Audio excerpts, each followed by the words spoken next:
Hi friends, అందరికీ hi. ఈరోజు AP group 2 mains పరీక్షల కొరకు సైన్స్ అండ్ టెక్నాలజీ సబ్జెక్ట్లో భాగంగా ప్రపంచంలోనే మొదటి రోబో సోఫియా గురించి కొన్ని ముఖ్యమైన పాయింట్లు చూద్దాం.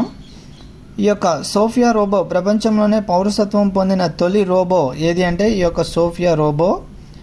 ఈ పౌరసత్వం ఎవరు ఇచ్చారు అంటే ఈ యొక్క పౌరసత్వం 2017లో సౌదీ అరేబియా దేశం ఇవ్వడం జరిగినది. తర్వాత మనం చూసినట్లయితే దీనిని తయారు చేసింది ఎవరు అంటే హన్సన్ రోబోటిక్స్ హాంకాంగ్ దేశం నుండి. దీనిని తయారు చేసింది ఎవరు అంటే హన్సన్ రోబోటిక్స్ హాంకాంగ్.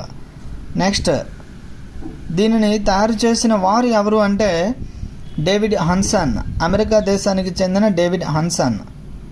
తర్వాత 2017 నవంబర్లో ఐక్యరాజ్య సమితి అభివృద్ధి కార్యక్రమము UNDP దీనిని ఫాస్ట్ ఇన్నోవేషన్ ఛాంపియన్గా ప్రకటించడం జరిగినది.